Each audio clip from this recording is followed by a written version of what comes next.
न मां कर्माणि लिम्पन्ति न मे कर्मफले स्पृहा इति मां योऽभिजानाति कर्मभिर्न स बध्यते। कर्म मुझे लिप्त नहीं करते, न मुझे कर्मफल में स्पृहा है। इस प्रकार मुझे जो जानता है वह भी कर्मों से नहीं बंधता है। स्वरूप आनंद स्वरूप हैं। वे सभी को प्रेम बांटते हैं, सभी को आनंद बांटते हैं। वे सभी के लिए कृपाएं बरसाते हैं, परंतु मनुष्य उन कृपाओं को, उन आशीर्वादों को महसूस ही नहीं कर पाता। अपनी प्रार्थना में, अपने ध्यान में रोज़ एक नियम बनाएं कि जब भी बैठें परमात्मा के आशीर्वाद को अपने सिर के ऊपर महसूस करें कि परमात्मा कृपा कर रहे हैं, आशीर्वाद दे रहे हैं। अपनी ज़िंदगी में जो भी प्राप्त हुआ उन सब चीज़ों के लिए खुशियाँ मनाइए, उन सब चीज़ों में आनंद को महसूस कीजिए। कोई शिकायत का भाव नहीं, आनंद का भाव। ज़िंदगी बीत जाती है और हम दुखी ही रहते हैं, शिकायत ही करते रहते हैं। कभी कहते हैं हमें यह नहीं मिला, कभी कहते हैं वो मिल जाता तो ज़िंदगी ही बदल जाती, ज़िंदगी का स्वरूप बदल जाता। तो मन स्थिर कहाँ है? हर समय कोई ना कोई कलह, कोई ना कोई पीड़ा हमारे अंदर चलती रहती है, दुख चलते रहते हैं। और वो दुख, वो पीड़ाएं हमें खुश नहीं रहने देती। जो व्यक्ति परमात्मा की शक्तियों से जुड़ जाता है वह हमेशा हमेशा खुश रहता है। कर्मों को आनंद बनाकर जीने का प्रयास कीजिए। गीता कहती है कि जो कर्मों को खेल बनाता है, उसमें सीरियसनेस नहीं लाता, खुशी से आनंद से जीता है, वह व्यक्ति कर्मों के बंधन से भी मुक्त होता है। भगवान श्री कृष्ण कहते हैं कि मैं कर्मों में लिप्त नहीं होता, ना ही मुझे किसी कर्म फल की कोई स्पृहा है, कोई इच्छा या कामना है। जो मुझे ऐसे जानता है वह भी कर्मों के बंधन से मुक्त हो जाता है। इसका क्या मतलब है? भगवान कहते हैं मैं कर्मों में लिप्त नहीं होता, मतलब मैं निष्काम कर्म करता हूँ, कर्म को आनंद बनाकर जीता हूँ। और जब कर्म को कोई आनंद बनाकर जीवन जीने लग जाएगा तो कोई डोरी, कोई बंधन उसे बांध नहीं पाता। सारे बंधन खत्म हो जाते हैं। कर्म फूल बन जाते हैं, फूल जैसे हल्के, कोमल। अभी की स्थिति यह है कि लोग दुखी हैं, परेशान हैं, अंदर कलह है, अंदर पीड़ा है। खुशी कहाँ? कर्म में आनंद नहीं आता, कर्म बोझ लगता है। दुखी दुखी चलते हैं, दुखी दुखी काम करते हैं, कहते हैं जीना तो पड़ेगा, भगवान ने जन्म दिया है, जीना पड़ रहा है, समय काट रहे हैं। लोगों से बात करो तो लोग कहते हैं टाइम पास कर रहे हैं, समय काट रहे हैं। समय वही काटने की बात करता है जो अपनी ज़िंदगी से खुश नहीं है। जो आनंद में है वो तो जीता है, ज़िंदगी को, जीवन को जीता है, हर क्षण को जीता है, आनंद मनाता है, मज़े से जीता है, मज़े करता है। आनंद के लिए, खुशी के लिए बाहरी वस्तुएं नहीं चाहिए। आनंद अंदर से ही उपजता है। बच्चों को आप देखें तो कितना आनंद है उन्हें। कोई भी चीज़ दे दीजिए, उसी में आनंद मनाते हैं। वह खेल बना लेते हैं कर्मों को। खाना खाना भी खेल है। माँ पीछे पीछे भागती है प्लेट लेकर कि खा लो, कुछ तो खाओ। बच्चा बैठकर नहीं, माँ के पास आता है, एक कौरा लेता है, एक निवाला लेता है, एक बाइट लेकर तुरंत भाग जाएगा। फिर कुछ खेलेगा, कुछ शरारत करेगा, फिर दोबारा आता है, फिर माँ बुलाती है, फिर प्यार से खाता है, फिर भाग जाता है। तो खाना खाना भी उसने खेल बना दिया, आनंद बना दिया। और जैसे जैसे बड़े होते हैं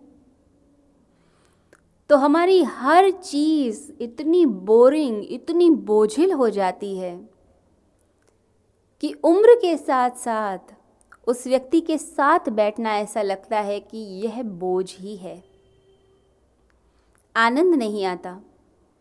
बच्चों के साथ तो आप खेलते हैं, शरारत करते हैं, पता ही नहीं चलता समय का। परंतु जैसे जैसे आयु बढ़ती है, एक बोर्डम आने लगती है। आसपास के लोग भी आपसे कतराने लगते हैं, आपसे दूर जाने लगते हैं, क्योंकि वो सोचते हैं कि हम बोर हो जाएंगे, इससे अच्छा कुछ और करके आ जाते हैं। तो कर्मों को आनंद बनाएं, बोझ नहीं। भोजन भी करते हैं तो रस लेकर कीजिए। छोटी छोटी चीज़ों से ही हम अपनी ज़िंदगी में बदलाव ला सकते हैं। भगवान कोई ऐसी चीज़ नहीं बता रहे जो आप कर ही नहीं सकते। यह श्री कृष्ण की विशेषता है कि वह वो पॉइंट्स बताते हैं गीता में, वो चीज़ें बताते हैं गीता में जिसे करने से हम अपनी ज़िंदगी को बदल सकते हैं। इसलिए गीता को अमृत कहा है। अमृत है, जीवन को ही बदलती है। छोटी छोटी चीज़ें प्रैक्टिकली आप करके देखें। भोजन से ही स्टार्ट कीजिए। जब खाना खाने बैठे तो उसका आनंद लीजिए। आनंद लेने के लिए कोई पकवान नहीं चाहिए कि आज हम पकवान बनाएंगे तो आनंद आएगा। अगर अंदर भूख है, अंदर खुशी है, तो सूखी रोटी भी आनंद दे जाएगी, अच्छी लगेगी। अब देखते हैं जब बहुत तेज़ भूख लगी हो और कहीं खाना न मिल रहा हो और बड़ी मुश्किल से रोटी मिले, तो उस दिन बड़ा मज़ा आता है भोजन में, क्योंकि भूख आनंद दे देती है। तो शुरुआत भोजन से करके देखें। एक कौरा लिया, मुख में डाला, भगवान का धन्यवाद दिया। प्रभु तेरा धन्यवाद, तेरा थैंक्स, तूने यह भोजन, यह अन्न मुझे दिया, तेरी कृपा से प्राप्त हुआ, अब मैं तुझे ही अर्पित करता हूँ। फिर आप देखेंगे वही खाना जो रोज़ आप खा रहे थे, वही सादी सब्जी दाल, वो आपको आनंद देने लग जाएगी। आनंद रस बढ़ाने के लिए धन्यवादी बन जाएं, उस चीज़ को खेल बना दें। एक एक कर्म ज़िंदगी का ऐसा होना चाहिए कि बस ज़िंदगी खुशियों से भरी हुई लगे, दुख भरी नहीं। आप बात भी करें तो बड़े प्यार से। कुछ लोग तो बात भी ऐसे करते हैं जैसे कोई बहुत बड़ा दुख है, बहुत बड़ी पीड़ा है। और कई लोग ऐसे होते हैं, कितना भी दुख आ जाए, कितनी भी पीड़ा हो जाए, परंतु अंदर इतना धैर्य होता है कि उनके चेहरे पर शिकन भी नहीं आती। पैर में चोट लग जाएगी, हड्डी टूट जाएगी, लेकिन उसके बाद भी काम करते रहते हैं। घर के लोगों को एहसास नहीं होने देते कि इतनी पीड़ा है। और कुछ लोगों का हाल यह होता है, छोटी सी खरोच भी आ गई तो घर सर पे उठा देंगे, चीखने चिल्लाने लग जाएंगे। जो आनंद बनाएगा कर्मों को, उसके अंदर धैर्य भी पैदा हो जाएगा, असीम धैर्य। उसका जीवन अलग ही दिखता है। जो लोग साधना करते हैं, निष्काम कर्म करते हैं, वो ज़िंदगी को आनंद बना देते हैं, फूल जैसा बना देते हैं। जैसे आप सुबह घूमने निकले, आप सैर पर निकले। जब हम सैर पे जा रहे हैं सुबह, तब उस समय यह मन में नहीं है कि कुछ प्राप्त होने वाला है। आप बस आनंद के लिए घूमने जा रहे हैं। कोई पूछता है कहाँ जा रहे हो, तो आप कहते हैं कहीं भी तो नहीं जा रहा, बस घूमने जा रहा हूँ।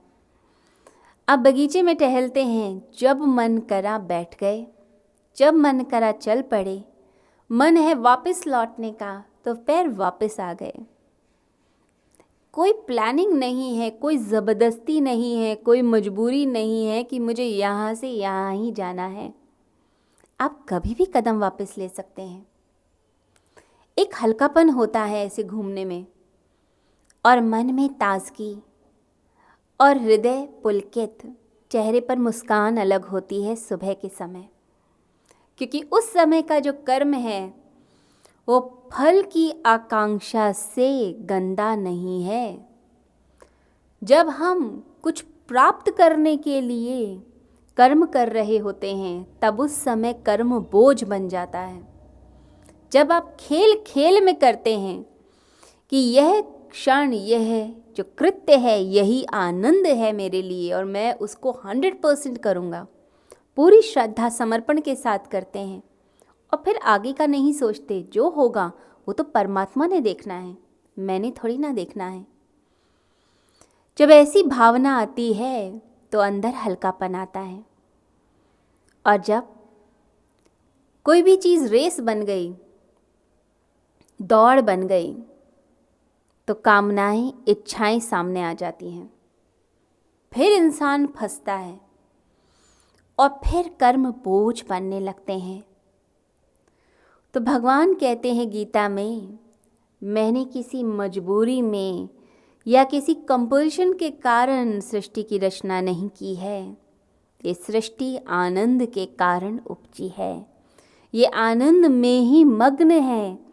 परंतु जो इस बात को नहीं समझते, वे अपनी ज़िंदगी को दुखों से भर देते हैं। भगवान के हर कृत्य को हम लीला कहते हैं, क्योंकि वह खेल है, उसमें रस है, उसमें आनंद है। परंतु मनुष्य जो करता है, उसमें हर चीज़ में कोई प्लानिंग, हर चीज़ में कोई ना कोई दुख, कंपल्शन, मजबूरी दिखती है। और जो मजबूर होकर काम करते हैं, जैसे कोई पशु बोझ उठाता है, ऐसे काम करते हैं, ऐसे जीते हैं, वो कभी ज़िंदगी में आनंद प्राप्त नहीं कर सकते, उन्हें कभी शांति नहीं मिल सकती। वे कभी भी अपने आप को स्थिर नहीं कर पाएंगे, बल्कि हमेशा कुछ ना कुछ सोचते रहेंगे। जो ज़्यादा सोचते हैं, इसका मतलब है ज़्यादा अंदर से अपने आप को रिक्त मानते हैं, दुखी मानते हैं, और अपनी सोच में अपने दुखों को कम करना चाहते हैं। ना कोई पीछे से धक्का दे, ना कोई आगे से खींचे। जब पैरों में हल्कापन हो और कर्म बड़े ही प्यार से किए जाएं, तब जिंदगी में आनंद आता है। ये आनंद ऐसी चीज़ है जो हर किसी को प्राप्त नहीं होती। यह उसी को प्राप्त होती है जो इस गूढ़ रहस्य को समझता है। लोग कर्म करते हैं क्योंकि फल चाहते हैं, कुछ पाना है, कहीं पहुंचना है, कोई दौड़ है, कोई रेस है, बस यह मिल जाए तो शांति मिले। और जब वह चीज़ प्राप्त भी हो जाती है तो भी वह आगे के लिए और कोई लक्ष्य रख देते हैं, उन्हें शांति कभी भी नहीं मिलती। जो बहुत इच्छाओं में डोलते रहते हैं, बस वो इच्छाओं के भंवर में ही फंसते जाते हैं। भारत के ऋषि, भारत के मुनि हमेशा कहते हैं कि इच्छाओं को कम करो, अपनी आत्मा के ज्ञान को प्राप्त करने का प्रयास करो, क्योंकि इच्छाओं का कोई अंत नहीं। जैसे एक अंधा कुआं होता है, उसमें कुछ भी डालिए, आप डालते चले जाइए, पूरा खजाना डाल दीजिए, लेकिन वो कभी भरता नहीं, क्योंकि उसकी कोई तली ही नहीं है। जैसे किसी बर्तन की कोई तली ना हो, कोई बेस ही ना हो, आप डालते जाएंगे, चीज़ें नीचे गिरती जाएंगी, वो बर्तन कभी भी नहीं भरता है। ऐसे ही जो लोग इच्छाओं और वासनाओं में पड़ते हैं, और चाहिए, तो बस यह डिमांड उनकी चलती ही जाती है। जैसे अग्नि में आप कुछ भी डालें सब भस्म हो जाएगा, ऐसे ही इच्छाओं की जो अग्नि होती है वो सब कुछ भस्म कर देती है, और फिर भी कहती है और लेकर आओ, और चाहिए। लोग लालच में भागते हैं, कहीं कुछ मिल रहा हो एक लालच है, कुछ कहीं बट रहा हो लालच है, भागते हैं उस ओर। ऐसा मनुष्य इच्छाओं के भंवर में फंस के अपने आप को समाप्त कर लेता है। भगवान कहते हैं गीता में, इन सब चीज़ों से ऊपर उठिए, क्योंकि शांति चाहते हैं, आनंद चाहते हैं, तो इच्छाओं से मुक्त होइए। इच्छाओं को पालेंगे, भौतिकता में पड़ते जाएंगे, उसका कोई अंत नहीं है, इन्फिनिटी है, अनंत है वह। और उस अनंत जाल में फंसते हुए, उस माया में फंसते हुए जीव अपनी ज़िंदगी को नष्ट कर देता है। ये माया क्या है? ये माया एक भंवर ही तो है, जिसे हम माया कहते हैं। माया जाल परमात्मा का, वह इच्छाओं का ही तो जाल है। माया में क्या होता है? मनुष्य फंसता है और घूमता ही जाता है, भटकता जाता है, एक जन्म, दूसरे जन्म, तीसरे जन्म, न जाने कितने जन्मों तक घूमता है। भगवान बुद्ध ने कहा कि इतने आंसू एक एक जीव ने बहाए हैं कि समुद्र बन गए। इतनी बार शरीर त्यागा है कि हड्डियों से पर्वत बन गए, परंतु फिर भी मनुष्य नहीं जागा, उसकी आत्मा नहीं जागी कि अब तो बस करो, अब तो इच्छाओं को त्यागो, अब तो कामनाओं को त्यागो, कब तक भागते रहोगे? हमें इस जन्म का याद नहीं है, परंतु जो गहरे साधक हैं वो देख लेते हैं पुराने जन्मों को। जब पुराने जन्मों की याद आती है, पुरानी चीज़ें देखते हैं, तो समझ आता है जो हम आज कर रहे हैं ऐसी भूलें हम पहले भी रिपीट कर चुके हैं, क्योंकि वही हृदय तो लेकर आते हैं, वही चित्त, वही मन लेकर आते हैं, हर जन्म में वही रहता है। तो आज से प्रण कीजिए कि इन इच्छाओं के जाल से मुक्त होंगे, शुरुआत कीजिए, नहीं तो यह कर्म बंधन मनुष्य को मार देते हैं। जीव हाथ जोड़ता है परमात्मा के सामने, प्रभु इस बार जन्म लूँगा तो गलती नहीं करूँगा, परंतु जैसे ही धरती पर आता है सब भूल जाता है। जब छोटा होगा, बच्चा होगा, तो मुस्कुराएगा भी, कर्म को आनंद भी बनाएगा, परंतु जैसे जैसे उम्र बढ़ती जाती है माया का पर्दा आता जाता है। ये माया का पर्दा इच्छाओं का ही पर्दा है, ये और आती जाती हैं और आती जाती हैं ये इच्छाएं, और मनुष्य फंसता जाता है।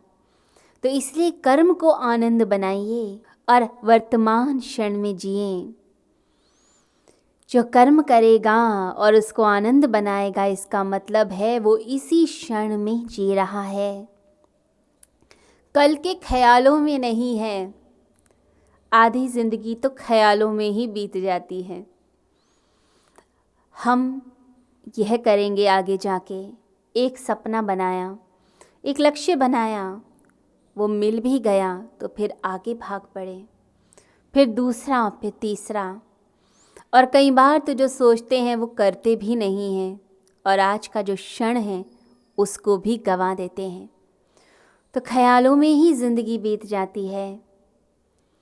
जो ख्याल में है, सपने में है, विचार में है, वो कल पर टाल रहा है, फल के बारे में सोचता है। मुझे बड़ा मकान मिल जाएगा, बड़ी गाड़ी मिल जाएगी, बड़ी प्रतिष्ठा मिल जाएगी, यश मिल जाएगा, धन दौलत मिलेगी।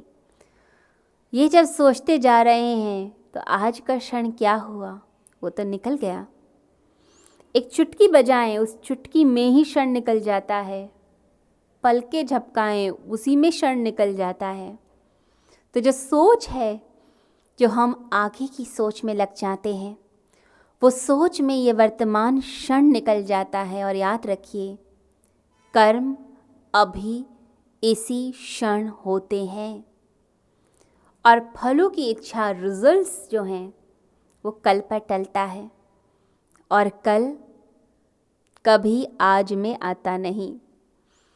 जब कल भी आएगा तो आज बन के ही आएगा और आज सिर्फ कर्म है हाथ में।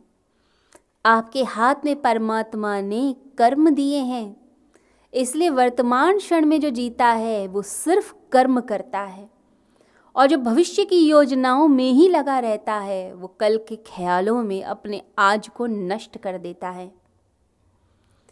कभी आपने देखा है, जो लोग बहुत सोचते हैं या बहुत ख्यालों में रहते हैं, वो ऐसा क्यों करते हैं? ये जो सोचना है, ये जो कल्पनाएं करना है, ये एक्चुअली में हमारा जो दुख है आज का, उसको सब्स्टिट्यूट करने के लिए हम यह कृत्य कर रहे होते हैं। आज तो दुख है, आज तो पीड़ा है, तो उसको कैसे ठीक किया जाए, उसका समाधान क्या है? तो समाधान जो मनुष्य ने खोजा है वह यह खोजा है कि उस समय उस दुख को भुलाने के लिए आप सपने देखने शुरू करो, कल्पना करो। जैसे रात्रि में कोई सो रहा हो, अचानक से कोई चींटी काटे गर्दन पर, दर्द हुआ, तो मन क्या करेगा? नींद डिस्टर्ब ना हो तो मन कोई सपना बुनता है, कल्पना करता है, ख्याल करता है कि जैसे आप सपने में कहीं जा रहे हैं और जाते जाते किसी ने आपकी गर्दन पर वार किया है। आप सपने में ही रोने लग जाते हैं, सपने में ही दुखी होते हैं, क्रोध में उबलने लगते हैं, फिर सपने में ही जिसने मारा उससे प्रतिशोध लेते हैं। तो मन ऐसे ही ख्याल बुनता है पीड़ा को भुलाने के लिए। आज जीवन में पीड़ा है तो बस कोई सपना बुन दो, कोई आशा बुन दो। आज कांटे हैं तो कल फूल आ जाएंगे। ये सोचते हुए जो सब्स्टिट्यूशन है, रिप्लेसमेंट है, वो एक कल्पना से होता है। परंतु परमात्मा ने जो चीज़ दी है वो आज का क्षण है, ये अस्तित्व है, एग्जिस्टेंस है। परमात्मा कल्पना में नहीं जीते, वो वर्तमान में जीते हैं। जो दुखी हैं वो कल्पना में जिएंगे, हर समय भविष्य की कुछ न कुछ प्लानिंग में लगे रहेंगे, कर्म ज़्यादा नहीं करेंगे, सोचते ही रहेंगे। परमात्मा फलातुर नहीं है, फल की स्पृहा नहीं है। जो गीता में भगवान श्री कृष्ण कह रहे हैं कि मैं कर्मों में लिप्त नहीं होता, ना मुझे फल की इच्छा है, ना ही उससे कोई स्पृहा या अटैचमेंट है, क्योंकि भगवान तो आनंद में है। जो दुखी हैं वो आनंद प्राप्त करने के लिए भविष्य के सपने बुनते हैं, परंतु परमात्मा तो आनंद स्वरूप है।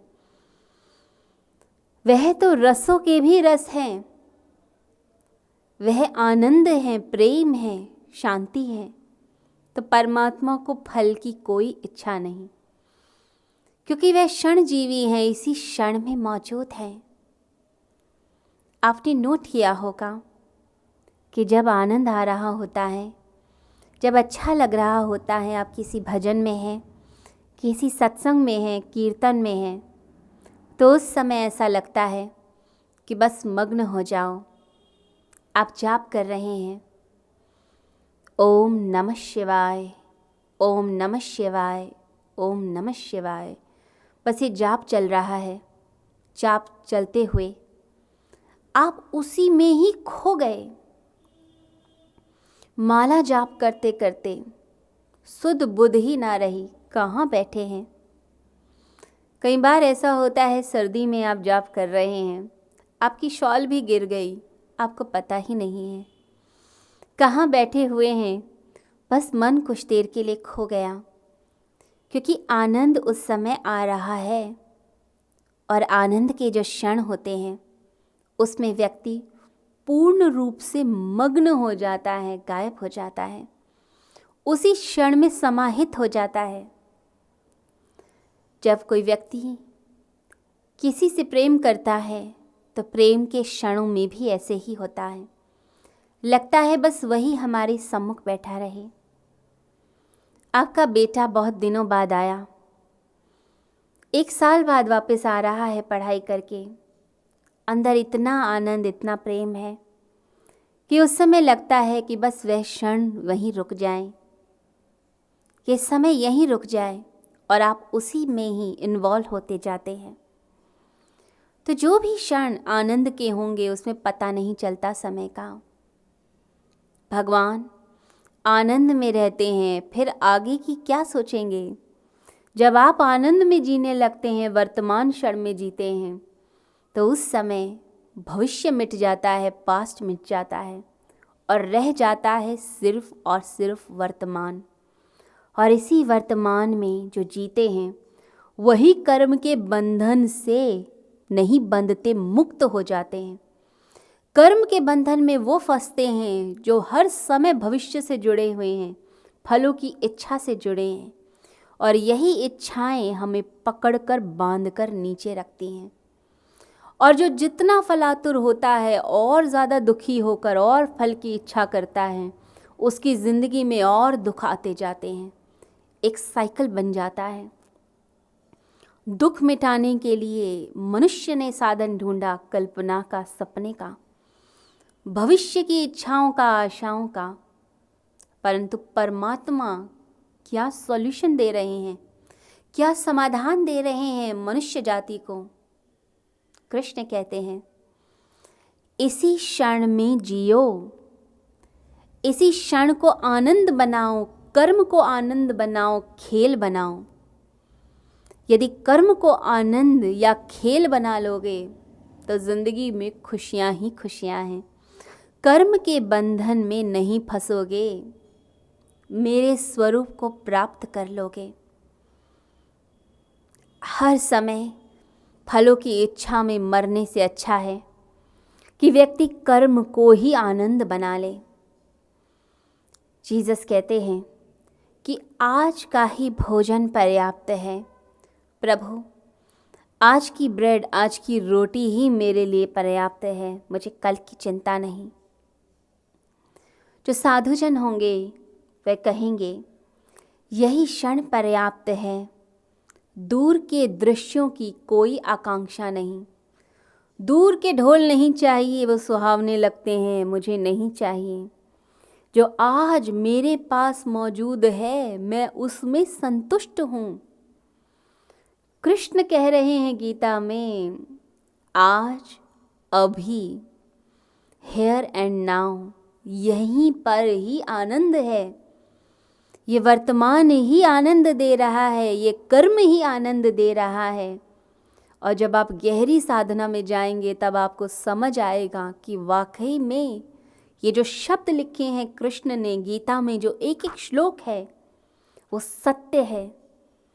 गहरी साधनाओं में जो साधक होते हैं उनको भी यही अनुभव होते हैं, क्योंकि उस समय साधना में जब वह ध्यान की गहराई में होते हैं तब उस समय समय के पार जाते हैं, टाइम एंड स्पेस के बियॉन्ड जाकर एक ऐसी जगह वे पहुंच जाते हैं, शून्य में पहुंच जाते हैं, जहां सिर्फ और सिर्फ आनंद का ही वास है। समय का बोध नहीं रहता।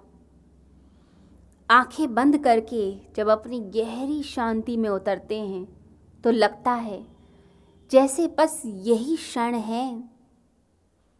बाहर से लगेगा कि 2 घंटे बीत गए, ये व्यक्ति ध्यान में बैठा है, क्या कर रहा है आंखें बंद करके। लेकिन वह जब उठेगा तो कहेगा, अरे इतना समय हो गया, मुझे तो समय का पता ही नहीं चला। जैसे 2 फ्रेंड्स बहुत टाइम बाद मिले, जब बातें करते हैं तो बातें करते करते कई बार घंटों गुजर जाते हैं, फिर भी लगता है कि बातें कम रह गईं और बात करनी थी। और दिल की बात बयान करनी थी। समय का पता नहीं लगता। तो साधना में भी जो गहराई में जाते हैं उन्हें भी समय का पता नहीं चलता, और जो वर्तमान क्षण को, कर्मों को आनंद बना लेते हैं उन्हें भी समय का पता नहीं चलता। फिर सारा आनंद एक क्षण में समाहित होकर आ जाता है। जैसे हजारों फूलों के रस को निचोड़ कोई ले और निचोड़ कर इतना सा फ्रेग्रेंस बने, एसेंस बने, बिल्कुल ऐसा ही एसेंस, ऐसा ही निचोड़ आपको प्राप्त होता है जब आप एक एक क्षण को जीने लगते हैं।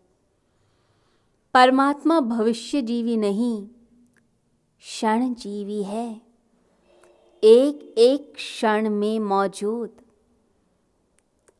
हमारे लिए तो सिर्फ भविष्य आगे आगे आगे, बस जैसे आगे कोई चीज़ लटकाई हुई हो और उसकी तरफ देखते हुए उस पे मोहित होकर हम बस भागे चले जा रहे हैं, हिप्नोटाइज हो गए हैं, ये हाल है। आज जो है हमारे सामने उसको खुशी से नहीं बिताते, कोई बड़ी खुशी की आशा में जिए जाएंगे, परंतु जो छोटी छोटी खुशियां हैं, छोटे छोटे रिश्ते हैं, हमारे अच्छे बंधन हैं, अच्छे प्यारे रिश्ते हैं, उनको भूल जाते हैं। जो सिर्फ कल्पनाओं में जिएगा, फलों की इच्छाओं में जिएगा, वो कभी मुक्त नहीं होगा। हमने तो खेलों को भी कर्म बना लिया, बंधन बना लिया। क्रिकेट मैच चलता है तो इतने लोग इन्वॉल्व हो जाते हैं, पागल हो जाते हैं। अपने देश को हारते हुए देखकर कई बार देखा गया है, गुस्से में लोगों ने टीवी तोड़ दिए, घर की चीज़ें तोड़ दी, सड़कों पर टायरों में आग लगाई, और जो क्रिकेटर्स थे उनके घरों के बाहर प्रदर्शन करने लगे। यानी खेल को भी ऐसा बना दिया कि वो खेल नहीं रहा, वह भी बोझ हो गया है, उसमें भी फल की इच्छा आ गई है। जैसे छोटे बच्चे आनंद से खेलते हैं, आप अपने पेट्स के साथ खेलते हैं, डॉग के साथ खेलते हैं, तो कोई कंपटीशन नहीं है फर्स्ट आना है या ये कुछ मिल जाने वाला है। अपने बच्चे के साथ खेलते हुए आप हार जीत थोड़ा ना देखते हैं, बस आनंद ले रहे हैं, मज़ा आ रहा है। यदि ऐसा दृष्टिकोण है कि आनंद ही चाहिए, तो समझिए कि हम कर्म के बंधन से मुक्त हैं, नहीं तो यह बंधन बार बार जन्म लेने पर मजबूर करेंगे। इस वर्तमान क्षण को जिएं, और इस वर्तमान क्षण को वही जी पाता है जो फलों से आसक्ति नहीं रखता, जिसे स्पृहा नहीं है फलों की, जो सिर्फ आनंद में जीना चाहता है। वह बंधा हुआ नहीं है और कर्मों को खेल बना लेता है। खेल बनाइए, नाटक है ज़िंदगी, खेल है ज़िंदगी। इसे इतना गंभीर मत कर लीजिए कि जीना भी मुश्किल हो जाए। ज़िंदगी एक बोझ बनती है उन लोगों के लिए जो ज़िंदगी को लाइट नहीं करते, कर्मों को खेल नहीं बनाते। ऐसी ज़िंदगी नर्क जैसी है। फिर उन्हें सहारे चाहिए, बाहर से कोई सहारा। कभी थिएटर चाहिए, कभी दोस्त चाहिए, कभी अच्छा रेस्टोरेंट चाहिए, कभी कोई व्यक्ति चाहिए जो उन्हें समझ पाए, पर उससे भी बहुत जल्दी बोर हो जाते हैं। फिर कुछ और चेंज चाहते हैं। बस चेंज करते करते ज़िंदगी में कभी स्थिरता उनकी आ ही नहीं सकती। थिएटर में लोग जाते हैं तो उसमें भी देखते हैं हम कि लोग रो रहे होते हैं, हंस रहे होते हैं। उसमें भी इतने इन्वॉल्व हो जाते हैं कि उन कैरेक्टर्स को अपना मानने लगते हैं, उनकी नकल करने लग जाते हैं। ज़िंदगी एक नाटक है, ज़िंदगी एक खेल है, ज़िंदगी एक लीला है उसी व्यक्ति के लिए जो कर्म के बंधन में फंसना नहीं चाहता, वर्तमान क्षण में जीता है और फूल की तरह, आनंद की तरह ज़िंदगी को बिताता है। तो इस क्षण में जीना सीखे। परमात्मा ने कभी भी समय को डिवाइड नहीं किया। उनके लिए तो सिर्फ और सिर्फ वर्तमान है। हम ही ने उसे अतीत में, भविष्य में, वर्तमान में बांटा है। इसी क्षण में जीते हुए जो व्यक्ति अपने कर्मों को आनंद बनाता है वही ज्ञानी है। इन कर्मों को समझिए। निष्काम कर्म करते हुए, निष्काम कर्म मतलब जो व्यक्ति कर्म करता है और फल की आशा नहीं करता, वो निष्काम कर्मी है। निष्काम कर्म करते हुए जो अपनी जिंदगी को जीता है, उसके अंदर शांति आने लगती है। तो पहला स्टेप जो सभी को करना चाहिए वह है निष्काम कर्म, सबसे पहला कदम। और निष्काम कर्म करते हुए जब अंतःकरण की शुद्धि होती है, अंदर से प्यूरिफिकेशन होती है, बिल्कुल प्यूरिफिकेशन हो जाएगी, अंदर शांति होगी, फिर उस समय आपका ध्यान टिकता है। आप मनन करने की स्थिति में आते हैं, स्वाध्याय करते हैं, फिर आप परमात्मा के आनंद को प्राप्त कर पाते हैं। इसलिए शुरुआत जो है अपने कर्मों को ठीक करने से कीजिए। ये कर्म ही तो रुलाते हैं।